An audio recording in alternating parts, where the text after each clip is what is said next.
Good morning. So, I don't know how many years ago, it was one of the first recipes I ever posted onto my website was Ma's pepper steak. It was a dish that my mom served when I was growing up. It was she got it from the Better Homes and Gardens cookbook collection, which is one of my favorites. And it was just that was just one of the standard recipes that was in rotation. So I thought I would share my version of it and how much I love it. And it can be tailored to any tastes, whether you want more veg, less veg, um, more carbs, less carbs. It doesn't matter. It's easy. So the first part of the recipe is 2 pounds of beef. Don't you like how specific that is? We grew up doing round steak. This is a chunk of a round steak that we cut out of that top round, that huge one that I bought. It says 2 pounds. So you can use any beef. The tougher the beef, the tougher and less fat there is in the beef, the more diligent you're going to have to be in regards to slicing this. This is partially frozen. It needs to be sliced really thin, like think jerky. It has to be really thin. When I tried this recipe out with our lovely cuts of round steak, I did one piece too thick and it was like chewing on leather. So if you don't have an extremely sharp knife or fantastic knife skills, or you just don't want to bother with it, you can cut it thicker and then pound it flat, tenderize it with something, not my big old massive meat tenderizer, but something flat. Well, that's not flat. Something heavy, and just pound it flatter. It will tenderize it that way. So anyway, this is partially frozen. As you can see, it doesn't give. And that makes it a lot easier to cut. That's how I messed up the meat the last time I cooked this. So you just slice the whole thing really. Oh, that's too thick. That is probably going to be too thick. I'm serious. You have to do it really. That might be too thin. But anyway, just slice it all up really thin and go against the grain. See, if you can see on here, it's like the grain on wood. You can see that it goes this way out, the lines. But yeah, it's just like the grain on wood. And if I were to cut this way, I'd end up with something that there was no way I could chew. So you go against it, and it helps to make it a little bit more tender and easier to chew.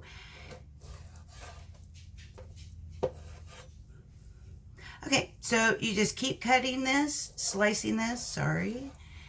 And then when you're done, put it in a bowl, and I'll see you when I'm done.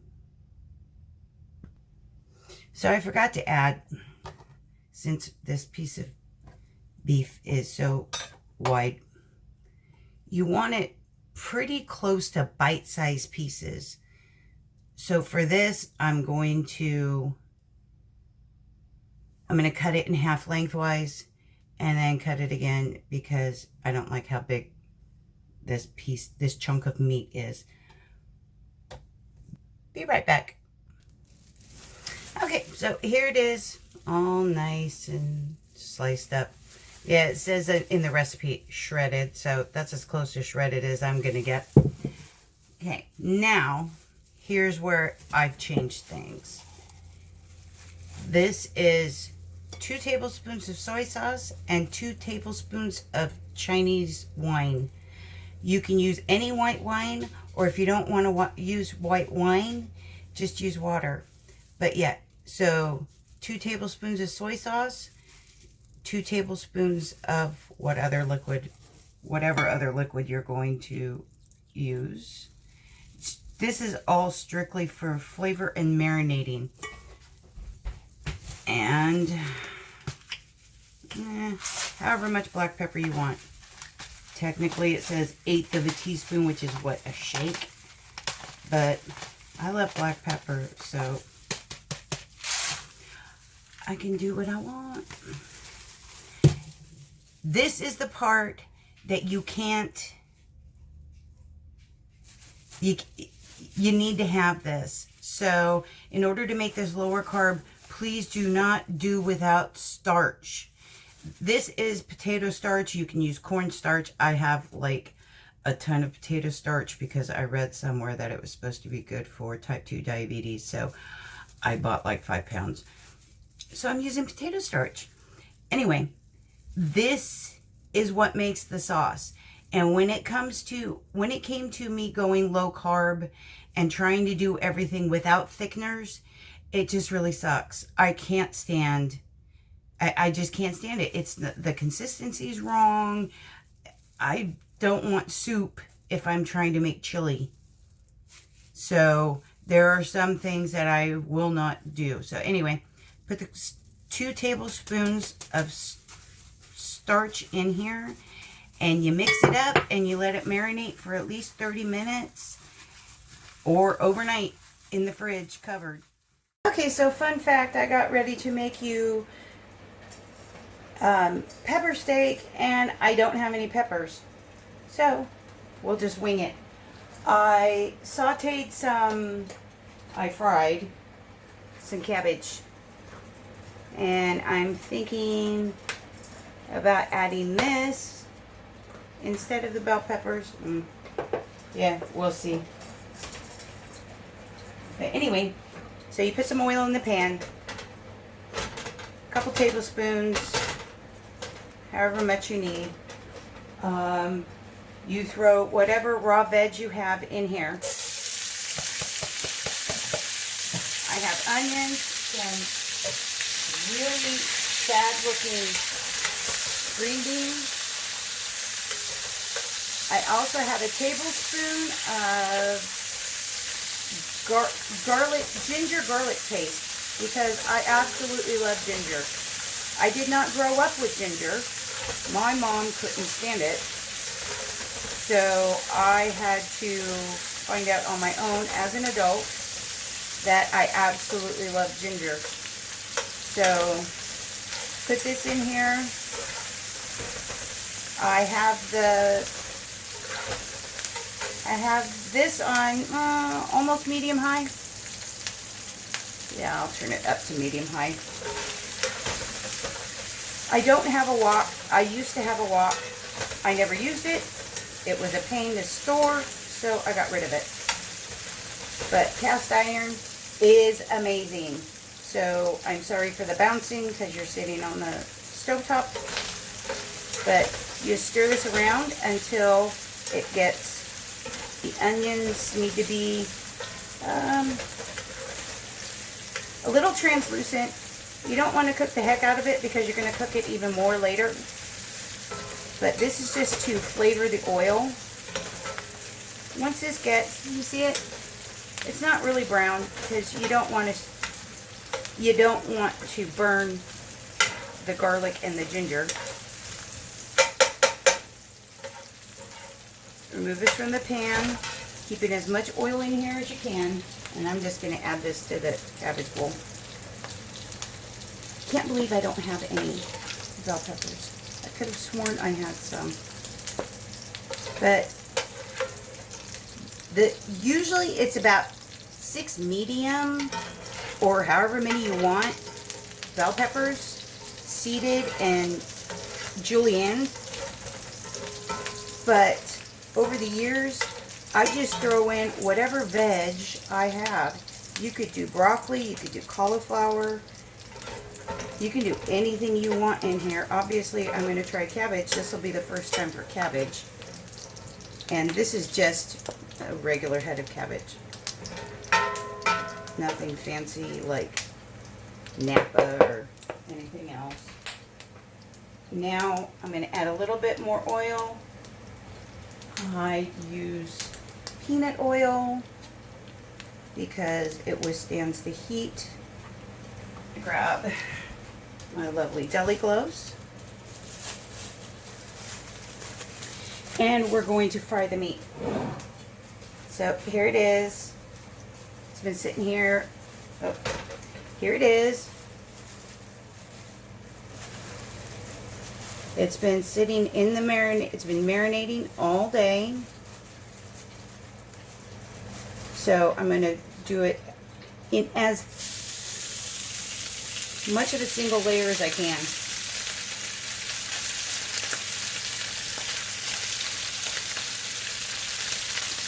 And since we're going to continue to cook it, I'm not going to worry about, I'm just going to put it back in this bowl when it's done. You want to get it nice and crispy.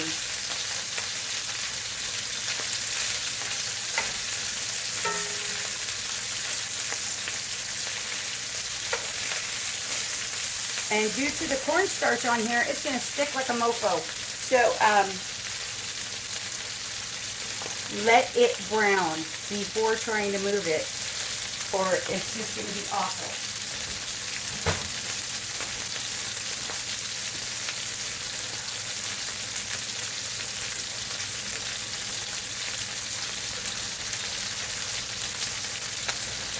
Yeah, you can tell when it's browned enough to try to turn it.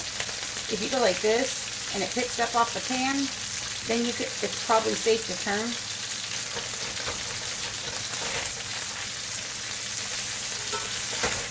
Ooh, see how brown and crispy.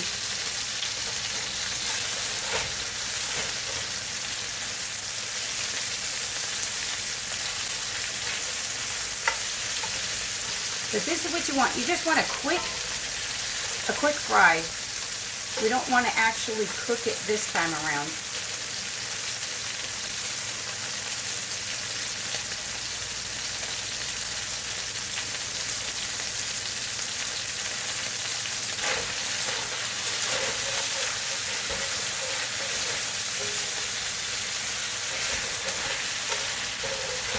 And then take this out, cook the rest of the meat.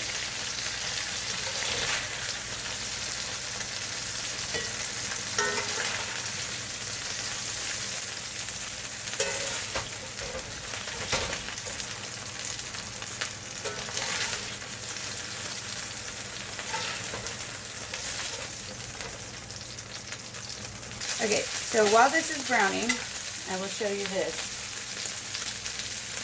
In here, I have 3/4 of a cup of soy sauce, half a cup of water, a tablespoon of red pepper flakes, which is optional. If you don't like spice, don't add that. Just add black pepper instead. I have 2 tablespoons of brown sugar because it makes a world of difference. I've tried it without it, and it's just too soy saucy. You know what I mean? 2 tablespoons of hoisin sauce, and I put a tablespoon of Worcestershire sauce. But this is the other part. Sorry. This is the other part that is completely optional. Everything. You can play around and add whatever the heck you want to it, or eliminate whatever the heck you want. Just have at it. If you want to add fish sauce, you can add fish sauce to it. You want to add oyster sauce, whatever.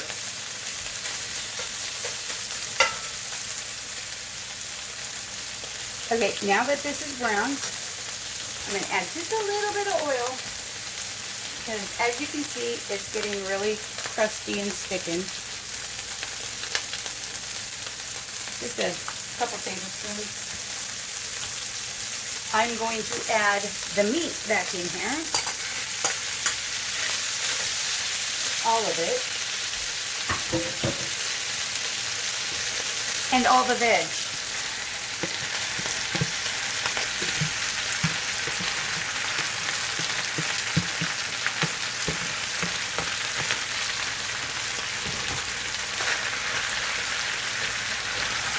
Mix it up.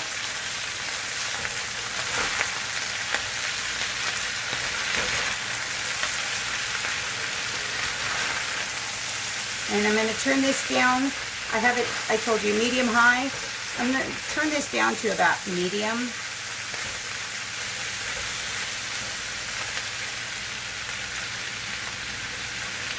And then you pour the sauce all over. Try not to make a mess like I just did.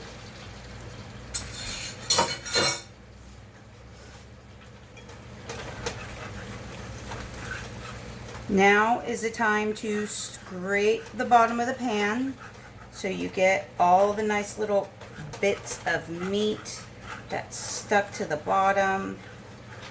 The potato starch that's stuck to the bottom. This will help thicken it. It won't ultimately make it thick. You end up having to add some more thickener, some more potato starch. And there are lower carb options for thickener, and I really just don't like them. Xanthan gum and I can't remember the other one. They work okay. Yeah, they work okay, but they like wreaked havoc on my gut. So you cook this for about 3 to 5 minutes until you are sure that the beef is cooked all the way through. And then you get a tablespoon of, I'm going to do a tablespoon of potato starch and 2 tablespoons of water and whisk that up and get that ready. Okay, so this is finished. Here's the potato starch and the water. You put that in everywhere. Spread that all the way around.